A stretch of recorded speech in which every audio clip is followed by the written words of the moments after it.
Ya, bismillahirrahmanirrahim. Assalamualaikum warahmatullahi wabarakatuh. Teman-teman subscriber Taki Malik Channel yang mungkin sudah beberapa waktu sudah mulai nggak aktif lagi. Alhamdulillah sekarang kita sudah mulai bikin video baru lagi, dan video ini pertama kalinya gue bikin podcast di channel ini. Kenapa? Karena ada seorang sosok yang sangat luar biasa sekali di samping kanan gue. Namanya adalah Pak Santoso, yang minggu lalu gue posting di TikTok. Itu sangat viral banget, yang nonton itu sampai 12 juta orang karena kegigihan beliau sebagai seorang bapak, seorang ayah, yang mana di usia 60 tahun ini beliau masih tetap gigih untuk mencari pekerjaan. Nah, ada hal-hal yang menarik dari beliau, yang mana video kali ini gue bakal coba ngobrol santai sama beliau, coba mengulik inspirasi kehidupan beliau, perjalanan hidup beliau sampai sekarang. Alhamdulillah sudah kerja di Taki Saffron, ya Pak ya? Yeah. Nah, untuk mempersingkat waktu, mungkin kita langsung aja ajak diskusi beliau. Ya, Assalamualaikum Pak Santoso. Gimana kabarnya, sehat? Sehat. Alhamdulillah ya. Ya, alhamdulillah. Sudah berapa minggu ya kita udah nggak ketemu yang setelah video kemarin? Seminggu ya Pak ya? Seminggu ya, kurang lebih seminggu. Kurang dari seminggu ya. Seminggu. 5. Mungkin Pak Santo bisa cerita sedikit ke teman-teman ya, subscriber channel YouTube Taki Malik. Pak Santoso ini daerahnya dari mana sih? Kemudian berapa umurnya? Berapa anaknya? Mungkin bisa cerita sedikit. Oh iya. Sebelumnya saya terima kasih kepada Allah yang Maha Kuasa. Saya dipertemukan dengan anak muda yang di depan saya, yang ternyata namanya Taki Malik ya. Ya, saya bersyukur dipertemukan dia oleh Allah. Pada waktu itu saya benar-benar perutnya kosong. Udah 2 hari nggak kemasukan nasi ya. Dan saya udah berdoa sama Allah juga, Allah nggak mungkin ngasih nasi ke depan saya kan, jadi saya harus teriak sama orang gitu kan.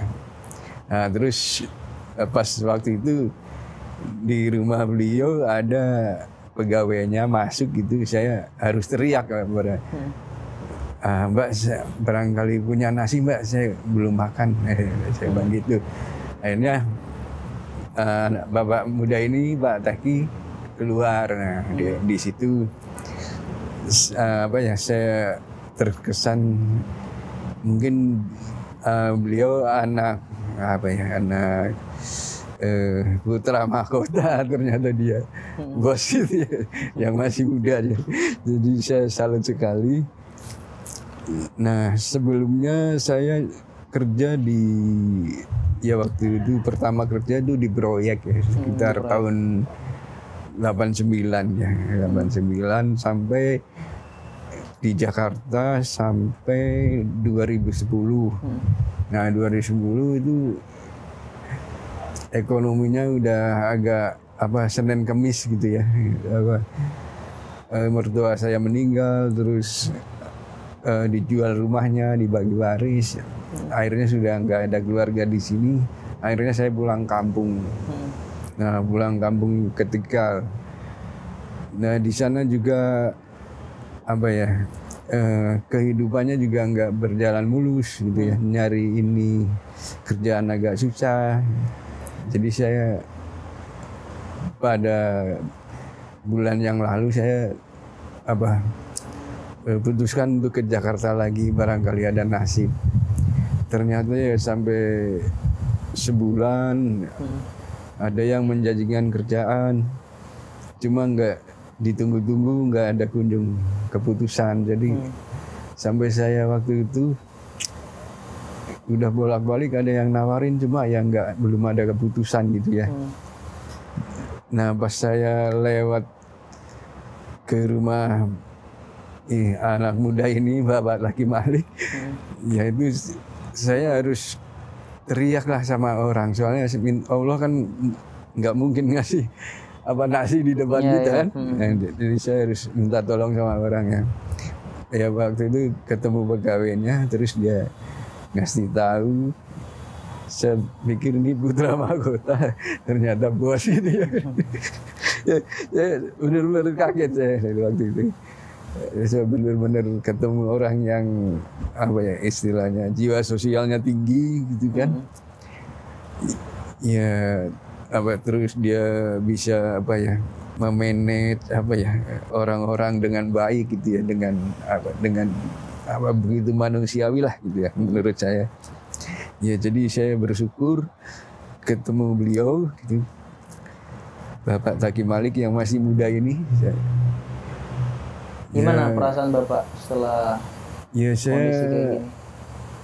Agak tertolong ya gitu ya. Mungkin masih perlu penjajakan lagi. Jadi ya orang-orang yang seusia saya misalnya agak terhempas ya jangan putus asa lah, carilah orang yang masih punya jiwa sosial tinggi dan mintalah tolong sama dia sambil menunggu apa usaha-usaha lain ya yang. Tapi ini ada hal yang menarik nih sebenarnya. Karena Pak Santoso udah berangkat ke Jakarta dari bulan lalu ya. Iya. Kenapa Bapak berani mengambil keputusan untuk berangkat ke Jakarta kalau bahwasannya di Jakarta bakal ada nasib misalnya? Iya. Apa hal yang membuat Bapak yakin dengan itu? Ya terutama itu ya saya dulu di proyek-proyek pernah kerja gitu ya, ada pengalaman gitu. Mungkin di Jakarta masih ada lah gitu. Tapi ternyata ya susah juga, ada yang menjanjikan ditunggu-tunggu enggak kunjung apa tiba keputusannya gitu, bolak-balik saya samperin lagi enggak ada keputusan. Itu yang membuat saya ada semangat kerja ke Jakarta lagi gitu. Jadi ada pegangan lah gitu. Cuma ya itu enggak memungkinkan gitu. Nah kerja di proyek juga saya udah namanya apa ya istilahnya jerak gitu ya, kapok gitu ya. Soalnya itu pasti di proyek tuh yang sering terjadi manipulasi uang gitu ya. Jadi ya ada yang ditawarkan uang, nanti kebijakannya kendor gitu kan. Misalnya saya harus kerjanya ketat, nanti dikasih duit biar kerjanya enggak ketat gitu. Jadi ada ada praktek ya istilahnya cara kasarnya maling lah gitu ya. Ya yang contohnya yang di Sulawesi itu dari ownernya itu udah minta gitu ya. Udah. Dari ownernya, direksinya sendiri dia bilang kan dia yang mengawasi gitu ya sendiri. Dia bilang Pak Santoso kerja jangan ketat-ketat dulu lah. Di sini tuh maling semua gitu. Dia bilang gitu direksinya. Pas saya jalani, iya memang begitu. Dari ownernya sendiri dia minta duit. Pihak owner ya, owner dia minta duit. Direksinya juga, pelaksananya juga. Nah, saya dari pelaksana kedua yang saya ikuti itu agak curang gitu ya. Jadi ya itu yang membuat saya agak jerah kerja di proyek gitu. Jadi ya, ada istilahnya kapok lah ya. Iya, permainan uang gitu. Jadi kerjanya itu enggak tulus gitu ya. Iya. Coba sebelum kita mulai cerita ke pengalaman Bapak yang mungkin yang sudah lama. Selama sebulan Bapak mencari pekerjaan di Jakarta. Pontang-panting jalan kaki ke sana kemari ketemu orang. Ya kan, mau minta kerjaan tapi nggak ketemu juga. Ya kan. Sampai di mana posisi Bapak di waktu minggu yang lalu yang ini hal yang sangat menarik bagi saya. Makanya yang disampaikan Pak Santoso tadi bilang pegawai saya yang di rumah itu bilang, Pak itu di luar ada seorang bapak-bapak udah agak tua. Beliau manggil-manggil teriak-teriak. Katanya barangkali kalau ada nasi boleh nggak kira-kira saya minta. Itu saya lagi mau makan. Kebetulan di rumah waktu itu lagi banyak masak Pak. Banyak menu makanan, istri lagi masak. Saya langsung keluar. Saya ngeliat Bapak di depan pintu pagar. Kata-kata yang memang benar-benar sampai sekarang itu terngiang di telinga saya itu adalah barangkali ada nasi lebih, boleh nggak kira-kira saya minta. Itu menjadi sesuatu yang menurut saya, ya Allah, ini kok sampai sebegininya negeri kita ini gitu loh. Betul. Begitu banyak orang yang kelaparan di negeri kita, Betul. tapi di sisi lain orang yang kaya semakin kaya. Betul. Ya. Saya nih sebagai orang yang mungkin semampu saya bisa bantu, saya bakal bantu, Pak. Ya. Mendengar hal seperti itu, ya udah saya langsung ambil nasi tuh kemarin kan. Ambil nasi, ambil lauk apa aja yang ada ketika itu. Ya udah, saya ambilin, saya kasih ke Bapak waktu itu. Dan saya juga sempat nanya ke Bapak kan, Bapak ke Jakarta buat apa gitu. Ternyata memang mencari pekerjaan. Dan di posisi itu saya mau nanya ke Bapak nih, kenapa Bapak bisa sampai, ibaratnya kan ini jalan takdirnya Allah ya. Yang Bapak tuh seakan-akan tuh Allah menggerakkan kaki Bapak, menggerakkan langkah kaki Bapak, hati Bapak tuh ke rumah saya gitu loh. Betul. Ngetok pintu. Dan saya masih ingat Pak, posisi Bapak waktu itu gemeteran tangannya, saya melihat. Ya sudah 2 hari saya belum kemasukan nasi. 2 hari Pak. Iya. Saya, kalau kurang makan memang saya begitu tuh, gemeteran. Emang dan biasa. Kalau seandainya malam itu Bapak belum dapat makan gimana? Mungkin ya saya minum air keran, itu air keran. Masya Allah. Dan itu sampai perutnya mual saya. Akhirnya kayak mau keluar gitu, tapi nggak bisa ya. Karena nggak ada yang keisi perutnya ya? Iya, jadi udara doang kan, udara masuk saya kasih air doang, jadi mual gitu. Dan airnya kan nggak dimasak ya, mungkin ada bakteri. Bapak sempat minum air keran? Iya. Di mana? Di masjid. Ya, yang menurut saya masjid adalah suci ya. Saya main air. Banyak itu aja. Bapak minum air keran? Banyak saya gitu. Ada kembung gitu. Ya, saya untuk menahan lapar ya satu-satunya itu. Tapi waktu itu saya memang sudah nggak kuat, matanya udah mulai buram ya, berkunang-kunang gitu ya. Waduh, ini jangan-jangan saya jatuh di jalan nih. Akhirnya saya pas di depan rumah laki ini Pak, saya ada yang pegawainya, saya teriak gitu, Mbak, saya barangkali ada nasi. Tapi ini benar-benar menarik banget teman-teman, karena biasanya kalau orang datang ke rumah itu biasanya kan dia minta uang. Tapi ini benar-benar minta nasi tuh, karena posisi beliau di saat itu yang benar-benar masih kelaparan. Saya tuh ngebayangin Bapak tuh sebagai orang tua saya Pak di saat itu Pak. Ngebayangin kalau seandainya ini terjadi sama bapak saya, sama orang tua saya nggak tega Pak ngeliat kayak gitu. Betul.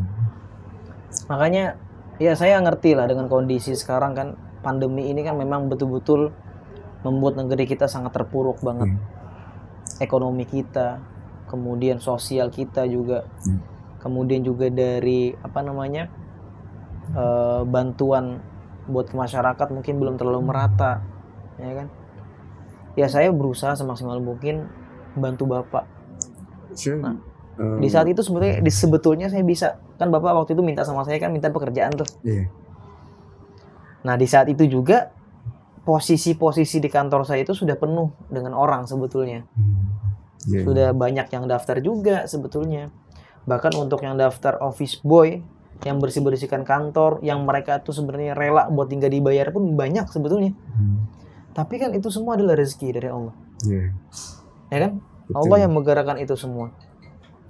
Nah, akhirnya ya saya minta waktu waktu itu kan. Betul. Minta waktu sehari 2 hari. Waktu itu beliau juga ngasih nomor telepon ke saya. Dan malam itu juga saya langsung telepon sebetulnya Pak. Iya, cuma saya keliru. Nah, beliau waktu itu satu angka. Iya, jadi beliau ngasih nomor telepon, nggak pernah aktif. Kita berkali-kali, puluhan kali. Jam 10 malam, setengah 11 malam Pak, saya sama istri sama adik saya naik mobil. Itu saya berangkat ke Masjid An-Ni'mah. Karena saya merasa, ya Allah, saya membiarkan orang tua yang tadi itu kelaparan, dia pulang sendiri gitu loh ibaratnya. Waktu itu juga Bapak saya anterin juga nggak mau kan? Saya tidak mau memberatkan, merepotkan. Saya sih nggak masalah sama sekali. Akhirnya saya berangkat ke masjid waktu itu, nyari beliau karena beliau nomornya nggak aktif, karena saya tahu beliau ngomong, Bapak tinggal di mana? Beliau bilangnya tinggal di Masjid An-Nimah di Lebak Bulus. Berangkat saya ke sana, saya keliling-keliling, pagar semua dikunci, nggak ada orang sama sekali. Sampai pada akhirnya, ya udah, saya udah putus asa tuh Pak. Besok pun saya coba telepon, udahlah tawakal aja, kata istri saya. Sayang, kalau misalnya Bapak itu masih ada rezekinya dari saya, pasti akan datang kembali. Saya doa sama Allah. Ya Allah, kalau memang ini adalah rezekinya beliau, saya bilang, saya pengen memenuhi janji saya. Karena waktu itu saya udah bilang, ya udah beliau saya kasih pekerjaan. Ya. Alhamdulillah, tadi pagi pas saya mau berangkat kerja, pas cuma beda semenit, Pak. Beda semenit. Saya udah mau berangkat, Bapak tiba-tiba nongol di pagar. Assalamualaikum. Ya Allah, ya. Itu serasa mimpi, Pak. Betul. Saya yang aduh ya Allah, ini kok, bahkan ini kalau boleh jujur Pak, banyak yang ketika saya mencari, kan saya posting lagi tuh di TikTok. Beliau ini tiba-tiba ngilang, nggak ada di masjid, nggak ada. Apakah beliau ini seorang sosok malaikat, ya kan, yang mungkin menyamar gitu? Tapi saya percaya kalau Bapak tuh memang benar-benar ada gitu loh. Waktu itu saya mikirnya, dan bener, alhamdulillah sekarang Bapak ada. Oke, mungkin saya coba ulik-ulik lagi nih pertanyaan-pertanyaan yang lain. Bapak berarti sekarang umur 59 tahun. Jalan 60 ya. Jalan 60 tahun. Anaknya? Anak saya 3 ya. Ada 3. Umur berapa Pak? Yang 1, 2, 3. Perempuan apa laki-laki? Laki semua. Laki semua ya? Yang nomor kedua 2? Kelas 3 SMP. Yang terakhir kelas 2 SMP. Udah besar-besar ya? Iya. Nah sekarang istri jualan kue ya. Istri jualan kue. Cuma kadang-kadang ya tekor, kadang-kadang ada untung juga. Jualan kue itu maksudnya dititip-titipin di toko-toko? Di warung. Di warung-warung ya? Titip warung sama jualan sendiri gitu ya. Kadang dijual sendiri, kadang titip warung. Ada yang dititip warung, ada dijual sendiri gitu ya. Nah, ya itu belum bisa mencukupi lah untuk kehidupan keluarga gitu ya. Jadi saya harus cari tambahan. Ya akhirnya saya nekat ke Jakarta. Dari Tegal kemarin waktu berangkat bulan lalu tuh pakai apa? Naik bus estafet ya. Jadi oh ini mungkin ya apa? Jadi ke Cirebon dulu. Ngetem lah ya. Nah, gitu. Cirebon, Jakarta, Bekasi, balik tidak ke sini. Jadi kalau pakai bus yang apa itu formal kan mahal. Harus ada surat. Iya, itu betul. Ya itu. Makanya saya berani ke sini dan ya ternyata ya memang sulit. Dan saya pernah juga mencoba ada di daerah Kebayoran apa ya, itu dia ada bantuan sosial beras, tapi harus ada KTP asli. Nah, KTP saya kan fotokopi, hilang. Katanya nggak bisa Pak kalau fotokopi. Ya, tapi ini kalau aslinya hilang, ya lapor sama kelurahan ya, kelurahan. Yang di Salemba kan udah nggak ada nama saya gitu ya, udah habis ya. Ya akhirnya nggak boleh gitu ya, bantuan sosial. Jadi bantuan sosial itu menurut saya apa ya, pilih kasih gitu menurut saya ya. Jadi orang yang jalanan yang nggak terdeteksi padahal dia butuh makan kan perlu dibantu, kan dia orang manusia juga. Ya saya coba dia bisa ngasih enggak nih. Saya coba dia nggak bisa Pak, harus ada KTP gitu. Akhirnya saya gigit jari lah itu, orang-orang pada bawa, ada yang 3 kantong, ada yang 5 kantong. Saya minta sekantong aja nggak boleh. Itu yang ngadain tuh TNI. Iya. Tolong Pak, saya udah minta tolong Pak, saya butuh makan. Ya nggak bisa Pak, harus ada KTP gitu. Harus ada keterangan atau keterangan RW RT gitu. Jadi, Oke. Iya gitu. Terus Mengenai bantuan ya itu ada yang menurut saya ada yang salah gitu ya. Soalnya ada yang 3 kantong bawa pulang, 5 kantong. Saya minta 1 aja. Kondisi saya udah kelaparan, nggak dikasih. Jadi, ya. Oke, ini selama sebulan itu di Jakarta, hari-hari Bapak itu apa kira-kira yang Bapak lakuin? Misalnya siang kemana, sorenya kemana, gitu loh. Ya saya nggak melupakan sholat ya. Jadi waktu zuhur ya saya zuhur dulu. Habis zuhur kalau agak lelah ya saya istirahat. Kalau nggak lelah ya saya nyari kerja gitu. Apa di rumah tinggal ya Pak, barangkali ada ngecat rumah, apa ada listrik yang rusak gitu. Saya bisa Pak. Ya kebanyakan nggak ada. Atau dia nggak ada uang atau gimana saya nggak tahu gitu. Ya saya tiap hari lah begitu. Karena memang kondisi saat ini memang sulit banget Pak. Betul. Sulit banget nyari pekerjaan. Bahkan bukan hanya nyari pekerjaan, orang aja tuh udah kerja itu kadang dipecat, di PHK. Betul. Dengan adanya kondisi seperti ini. Nah maksud saya gini, ini ya ikhtiar saya lah, mudah-mudahan setidaknya orang di sekitar saya, siapa pun mereka yang memang betul-betul hidupnya mungkin kurang. Ya kalau bisa saya bantu, apapun itu Pak. Dan kemarin juga memang ribuan, ada 37.000 komentar. Bayangkan Pak, 37.000 komentar itu semuanya benar-benar terenyuh dengan video yang kemarin saya share. Saya juga kemarin tadi sudah izin juga sama Bapak ya untuk di-share, dan beliau berkenan juga. Terenyuh dengan kata-kata yang Bapak lempar ke saya. Mungkin kalau seandainya di saat itu Bapak bilang mau minta uang, akan berbeda mungkin. Tapi kalau misalnya Bapak di situ benar-benar kelaparan, ini menjadi sesuatu yang benar-benar membuat orang banyak tertampar. Akhirnya banyak yang komentar, seorang ibu-ibu. Dari video ini saya belajar bahwa makan itu harus habis, karena masih banyak orang yang kekurangan. Belum bisa makan sehari, belum bisa makan 2 hari. Jadinya banyak orang yang bersyukur Pak dengan itu. Nah, salah satu doa-doa atau mungkin sesuatu mungkin yang Bapak selalu minta sama Allah, hingga pada akhirnya sekarang dengan izin Allah Bapak sekarang kerja di kantor saya nih. Ada nggak kira-kira apa amalannya, apa mungkin karena sholat 5 waktu ini terjaga, atau mungkin karena Bapak sering puasa, atau gimana? Memang saya puasa Senin Kamis rutin ya. Selama nggak ada gangguan yang berat gitu. Iya. Ya saya lakukan Senin Kamis. Nah sholat juga saya jaga supaya jangan belang bentong. Dan saya teringat tuh ada ayat Al-Quran yang seorang bapak itu harus menafkahi anaknya sampai dirinya sudah nggak ada. Jadi walaupun dia sudah nikah, anak saya misalnya udah nikah, itu harus dikasih nafkah, berupa nafkah batin lah gitu ya, kasih sayang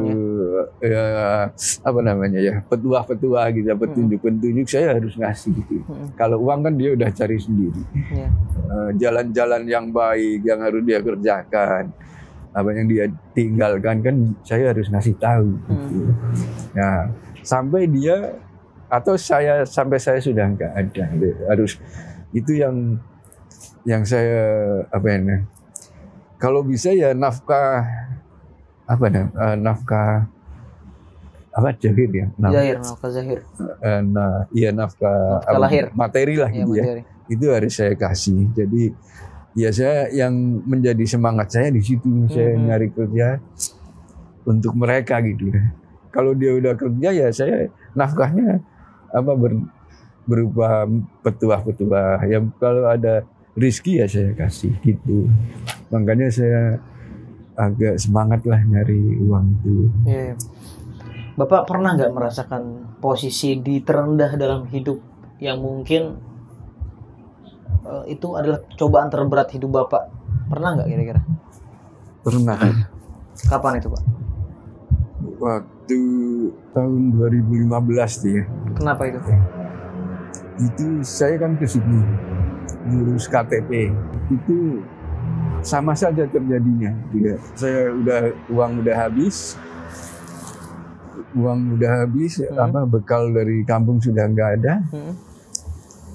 Akhirnya saya nyari pertolongan orang juga di warung, minta nasi nggak dikasih. Katanya sepi, Pak, belum ada yang makan gitu. Akhirnya ada makanan di jalan, saya makan. Di jalan tuh maksudnya di mana? Di stasiun di saya, yang geletak gitu ya, mungkin bekas orang. Saya makan. Itu yang saya yang saya kerjakan, yang diri saya begitu rendah, benar saya. Tapi ya pikiran saya daripada makanan dalam terbungkus ya, waktu itu masih ada bungkusnya, cuma nggak ada yang punya, udah nggak sepi, udah ada orang, dan saya lapar banget ya. Saya pikiran, ya Allah, kalau ini dibuang sayang. Akhirnya saya ambil. Itu yang saya rasakan, yang serendah-rendahnya itu saya. Aduh, ya Allah. Begitu susah. Saya nih kadang mikir, Pak, saya makan udah enak di rumah ya. Betul. Kita nih makan udah enak di rumah, udah disediakan sama orang tua, tapi kadang kita masih suka banyak ngeluh, Pak ya. Betul.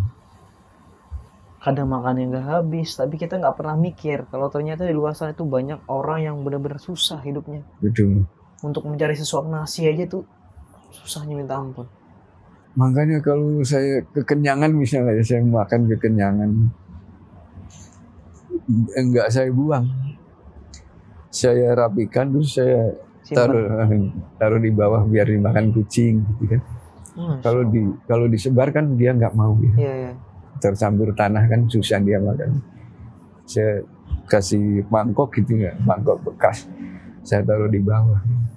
Misalnya ada bekas-bekas tulang gitu, ikan. Itu selalu, Pak? Iya, makanya nggak saya sebar begitu, enggak. Kalau saya kekenyangan ya. Ada sisa, Bapak kasih ke kucing. Saya, kalau nggak salah ada hadisnya itu, kalau nggak salah. Ya ar-rahimuna yarhamuhumur rahman. Iya. Irhamu man fil ardi yarhamkum man fis sama. Jadi kata Rasulullah, sayangilah penduduk bumi. Oh iya, betul ya. Penduduk bumi itu kan siapa aja? Betul. Manusia, semut, hewan siapa aja? Semut, kucing, tumbuh-tumbuhan kita sayangkan. Irhamu man fil ardi yarhamkum man fis sama. Maka penduduk langit ini akan sayang kepada kita. Siapa penduduk langit ini?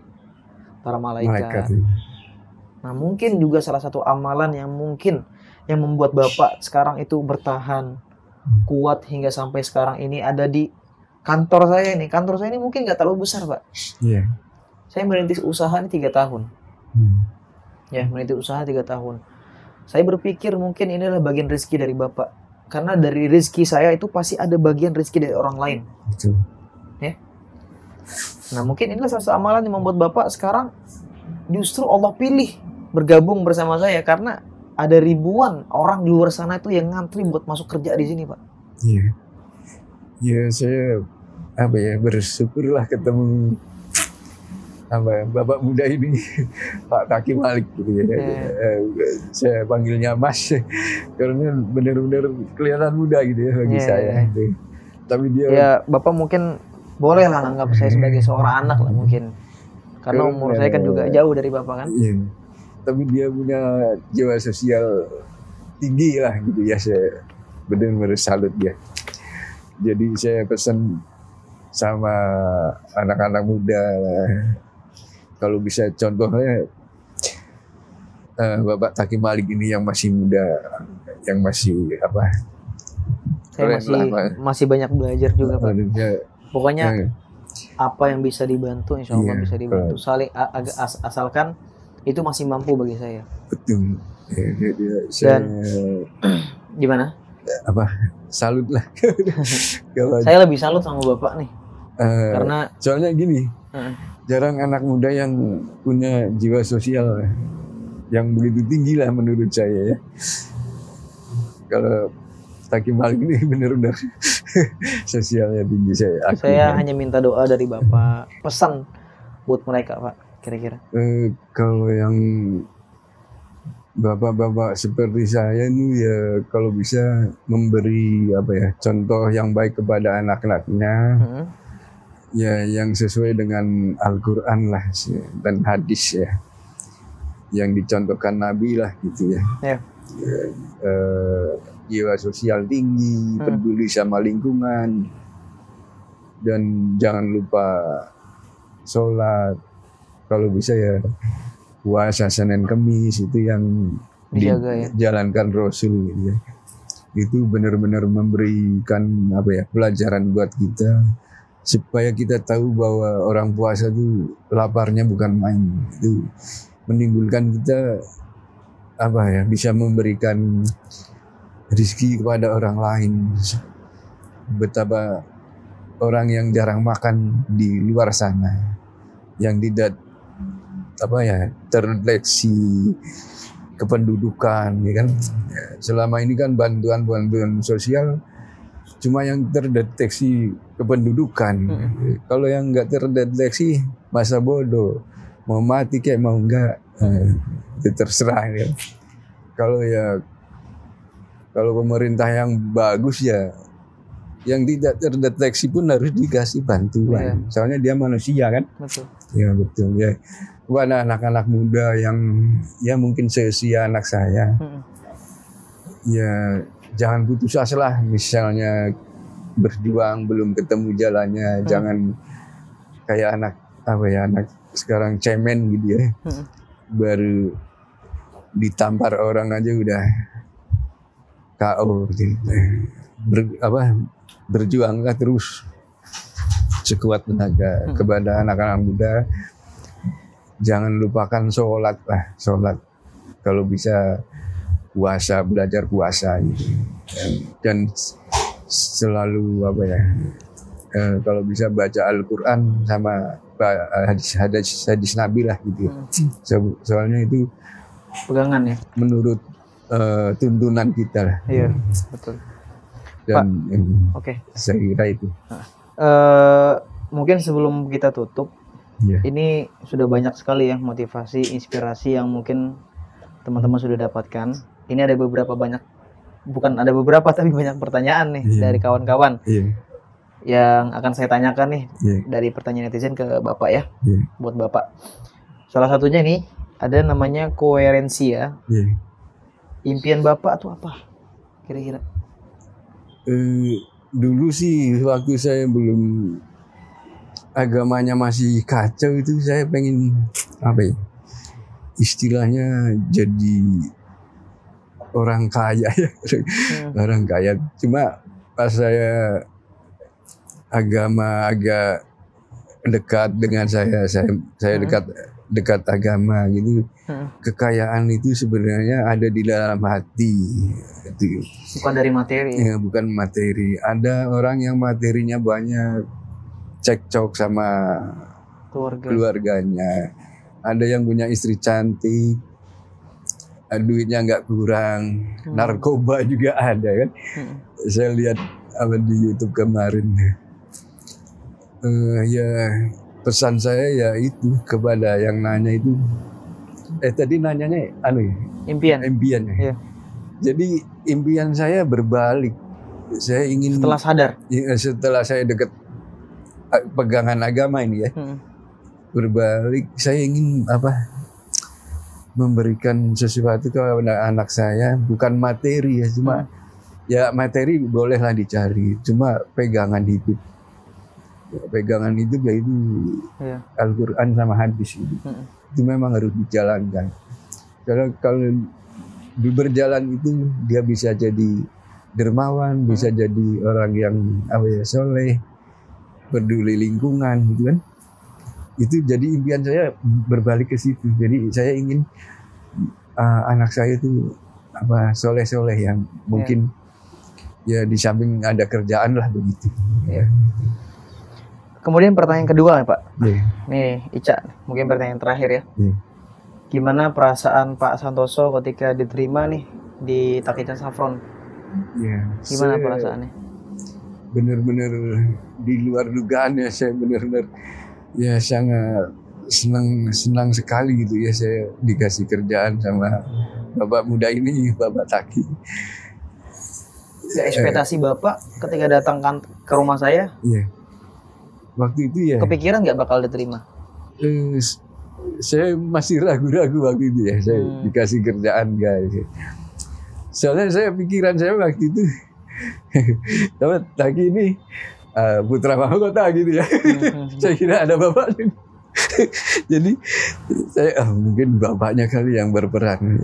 Tapi setelah Taki ngasih beberapa rupiah gitu kan, kayaknya bos di dalam hati saya. Ya udahlah, tunggu selanjutnya dalam hati saya gitu. Ya waktu itu saya senang ketemu orang yang peduli lah gitu.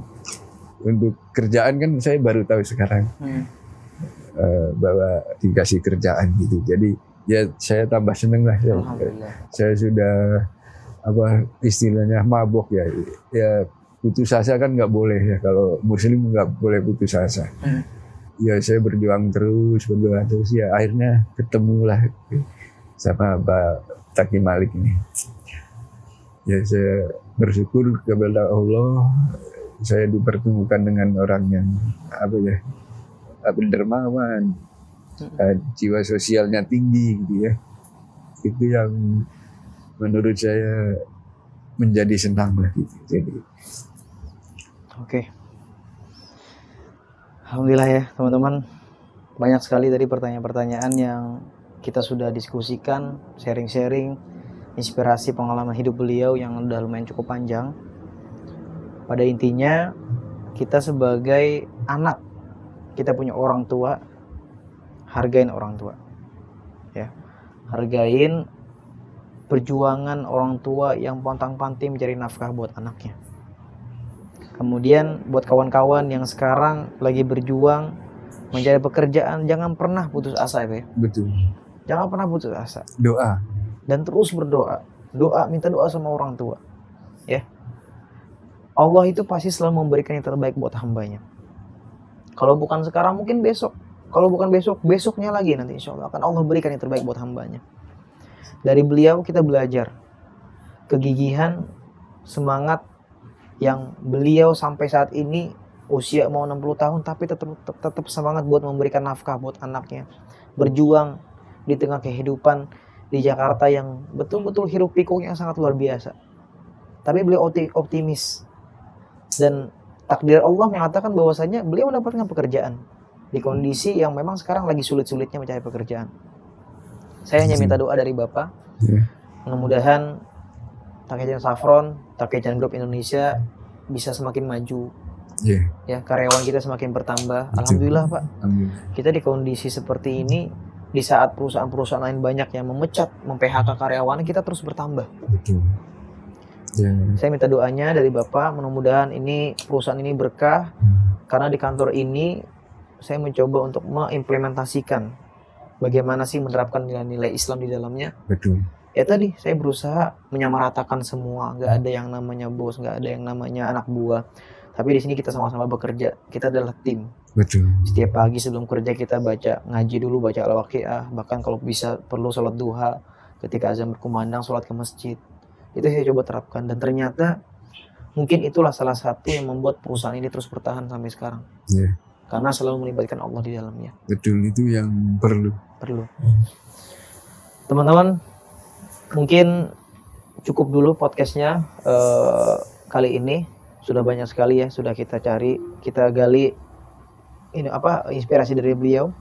Dan semoga Pak Santoso betah di kantor saya dan bisa memberikan wasilah rezeki juga buat anak istrinya nanti ya. Betul. Ya. Teman-teman terima kasih banyak sudah nonton video ini. Kalau kalian suka dengan video ini, termotivasi, terinspirasi, jangan lupa di like, komen, di subscribe juga. Mudah-mudahan nanti akan ada video podcast selanjutnya yang memberikan inspirasi buat kawan-kawan sekalian. Terima kasih, sampai jumpa di lain waktu. Assalamualaikum warahmatullahi wabarakatuh.